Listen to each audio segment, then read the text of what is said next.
YouTube. Today we got NBA myths we all believed were true. I don't know what I honestly can't come to mind what myths they could be talking about. So that's why we're gonna figure it out together. Honestly, comment right now what you think they might say in the video or any myths you know about in the NBA. I really don't know. I think the only myth I know is people calling Michael Jordan the GOAT. That's a lie. It's LeBron James. But nonetheless, make sure to subscribe to the channel and put on the post notification bell so you don't miss another reaction, gameplay, anything on the channel. We are on that grind right now.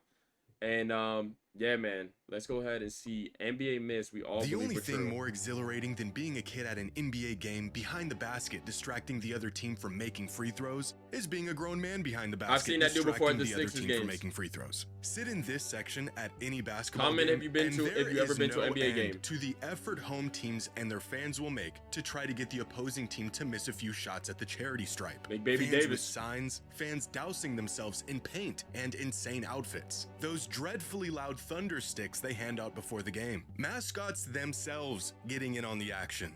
The only problem is, fans attempting to distract free throw shooters at the line doesn't work.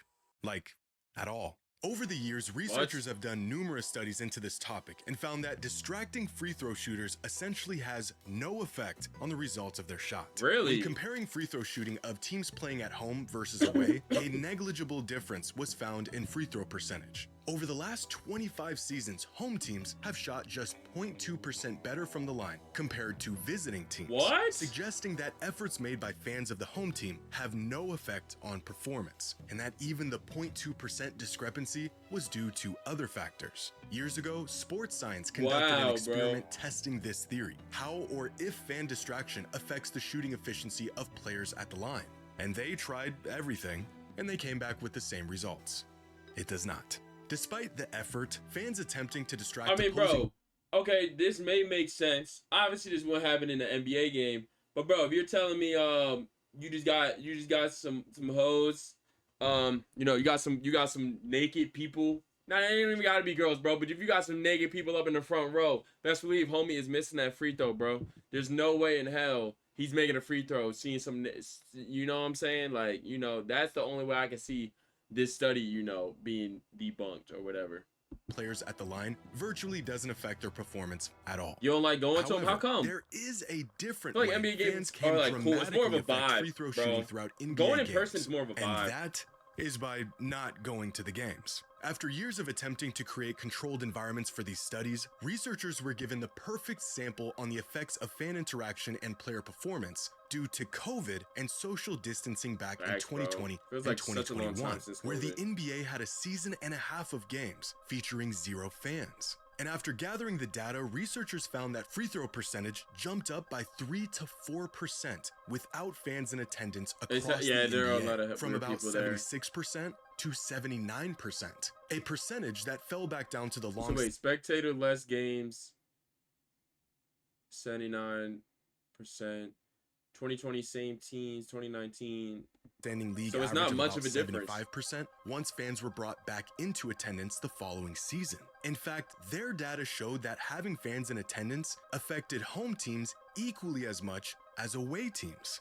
Overall, it was found that the largest variable that had an effect on free throw shooting was the circumstance of the game. How close the score was, how late in the game the shots were taken, and how important the free throws were. So, although there isn't much you can do as an individual to affect the outcome of free throws, if no one is in attendance and there is absolutely nothing at stake, your team might just hit those free throws. But this is just one of many misconceptions NBA fans have been led to believe for years. Some of them true, others I just prefer to be at the crib. I mean, if it's a big game, I would want to be in person, but I feel like just today's video is sponsored by SeatGeek. No paid promotion. I don't get paid by SeatGeek. But yeah, bro, I get what you mean, bro. Like, there are hella weird people that go to those games, but also I would just if it's a big game, I would definitely want to go in person to watch it for sure. Especially like football game, football over basketball for sure.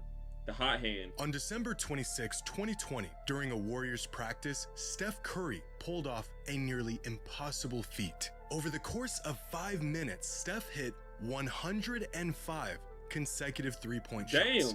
105 Look at Curry, in a row. Most of these shots not even touching the rim. But Steph is the greatest shooter in the world, so you would think a feat like this should be in the realm of possibility for him. And technically, it is. If we assume Steph shoots about 95% from 3 in an empty gym during practice with no defense, the chances of him making 105 threes in a row is less than 0.5%. Possible, Damn, but there might be something else going on here. After this clip surfaced, many fans began speculating the hot hand theory, an old myth that a player who makes a sequence of shots has a greater chance of continued success in the subsequent attempts. That's facts, and bro. NBA fans will be the first to tell you that everybody knows hand microwave is a very real thing. We've all seen the hot hand catch fire in real time, when a few good makes seems to be the direct cause of a few more good makes. If you've played basketball, you've probably felt this yourself. Except, research says otherwise. In 1985, researchers crunched the numbers and found that there was no correlation between the success of one shot leading to greater success on the next shot. That's a lie, bro. This research was groundbreaking at the time and called the idea of the hot hand a fallacy, a myth. However, recently further research was done on this topic, a lot of research, and what they found was that the hot hand does in fact exist. Contrary to the research done in 1985, with the advent of modern technology, tracking data, and more detailed shooting logs, many studies have shown that when a player makes consecutive shots, the chances of their following shot going in actually does increase. That's crazy, Now, the bro. results of each study are heavily dependent on the sample of players, with one sample seeing a 3 to 4% increase in shooting percentage in these hot hand moments. Shit. Another sample of players getting an 8% boost in shooting percentage, and a third sample getting a 12% increase in shooting percentage after hitting 3 shots in a row. So, bro, you basically mean to tell me, like, if Curry is already shooting 90% from the 3 somehow, bro is about to get that 98 boost, bro. Honestly, it's making 2K look more believable with the, you know, the badges that they got, and also just takeover, bro. I see why certain stuff exists. I'm not gonna lie, it kind of makes sense. Saying it's a myth back then is kind of insane. I'm not gonna lie, bro. Effect of the hot hand, the just when you hooping with your friends, bro, and you start cashing that bitch. When the trash dude start cashing that bitch, when the trash dude, when your trash homie and pick up basketball, you mean to tell me when the trash homie is making 3-4 shots in a row, bro, that he don't got the hot hand, all of a sudden he might still be trash, but bro, he's hot, bro.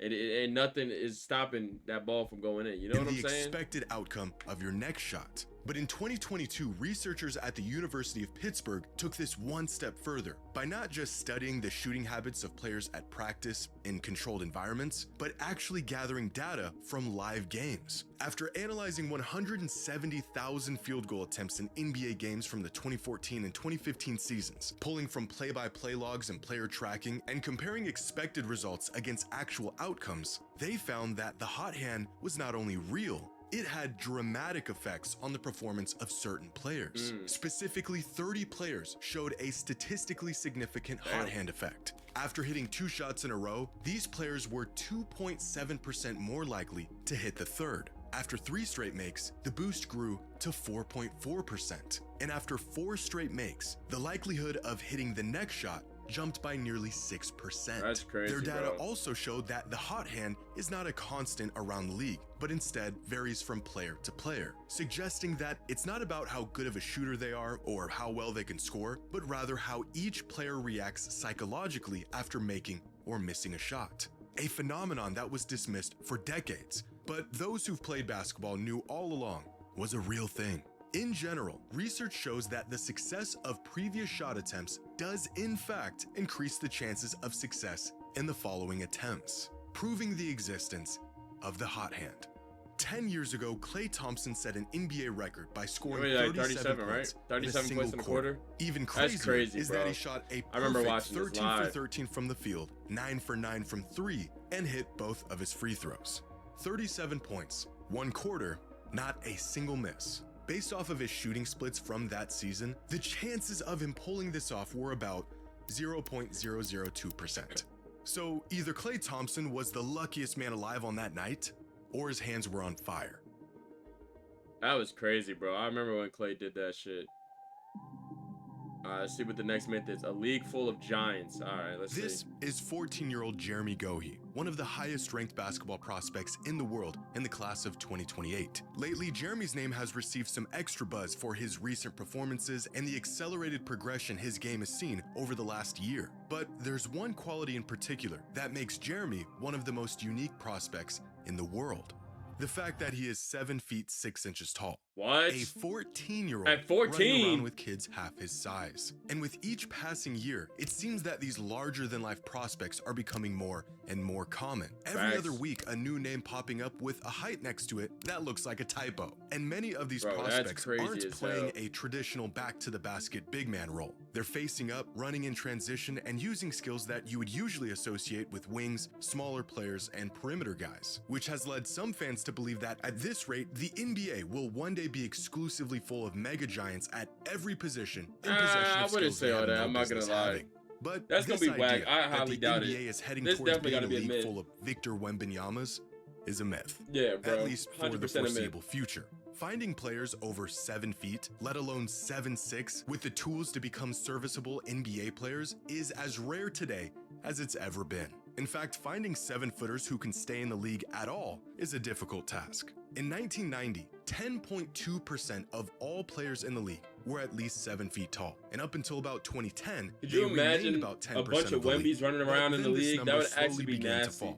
Like every team has 5v5 of in the Wembies. league. The market share big men once had began to shrink, It's hard to keep them eventually healthy. ending up where it is today, where 7-footers make up just 6.5% of the NBA. Nearly half of where it was 35 years ago, with every inch above 7 feet exceedingly more rare. The league featuring just 1 to 6 players 7'3" or taller at any given time for the last 3.5 decades, a rate that has not increased in recent years. Now, looking into the future, there is currently only 3 players taller than 7 feet on the 2026 NBA mock draft board. 2027 also features just 1 player over 7 feet tall projected to be drafted. And if finding the oversized talent wasn't hard enough, developing it is almost impossible. Throughout the last 10 drafts, 37 players who are 7 feet or taller were drafted. Of those 37 players, 25 of them are still in the league. And of those 25, only 4 of them have a game that is even somewhat utilized on the perimeter.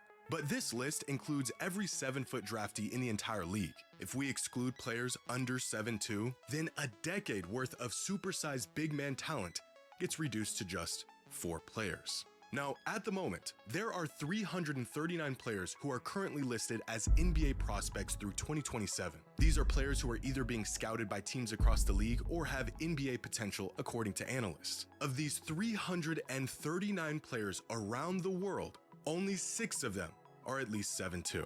And of these 6, 1 of them is projected to be drafted.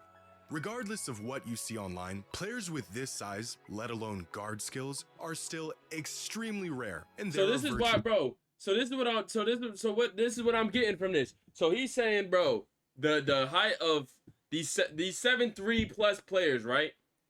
These 7'3" plus players, they damn near going extinct. They're not going to be running the league for years to come. You know what I'm saying? So why in the hell on NBA 2K, you got 7'4", 7'6" Wembanyamas over here doing tweet, pulling up from half court, bro? Make it make sense, gang. 2K, you got to fix your game, bro. Bro just debunked the myth in this video right here, bro. Fix your game, bro.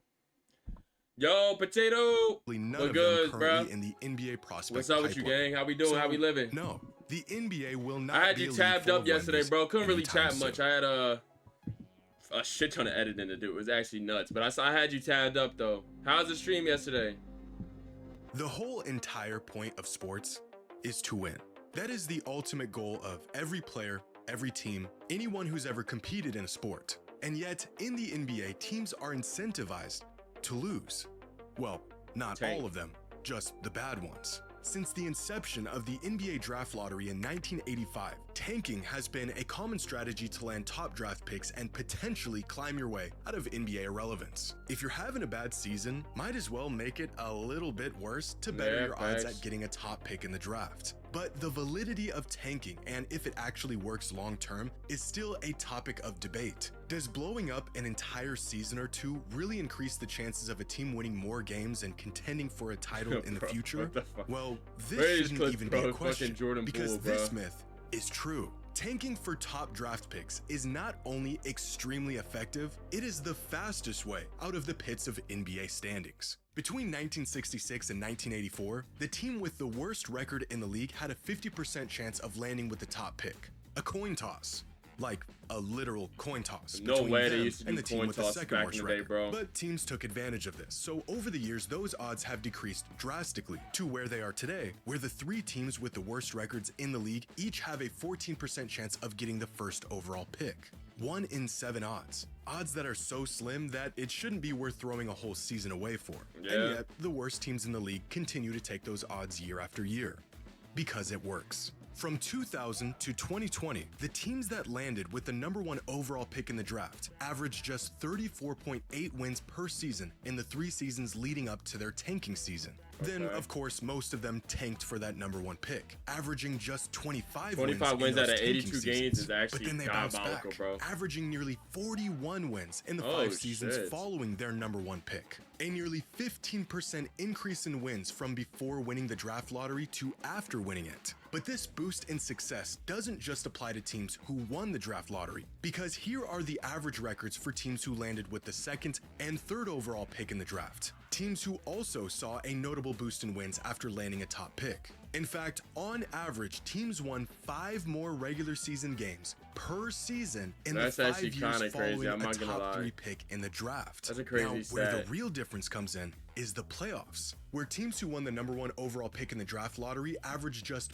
0.6 playoff wins per season leading up to their tanking season. In the 5 years following their first overall pick, they averaged 3 playoff wins per season. So tanking is low-key goated if it lands on your side, it seems like, bro. They had prior I see why these teams be doing it. I don't know how it works with the NFL, but at least with the NBA, it looks like with the it's 2nd rewarding. and 3rd pick also saw a drastic Especially if y'all increase still in kind of playoff chips, success but in you the win a couple 5 more following games, and you might seasons. even Use get any another metric top to determine the 10 merit pick of tanking in the the year NBA, following. and you'll find that if teams are willing to be horrifically bad for 1 season, they will more than likely bounce back better than they were before they tanked. Even when teams don't select a player who turns out to be a franchise cornerstone, on most occasions they still end up flipping that player for valuable assets, making a top pick in the draft extremely valuable under almost any circumstance. In fact, tanking has been so effective for so long that the NBA has tried everything in the book to mitigate the advantage it Wait, I grants thought you were teams. streaming yesterday. Or am I tripping, bro? My days are low-key going by. The draft lottery 4 What was times, yesterday, the Monday? overwhelming Or maybe it was advantage Sunday. lies with the team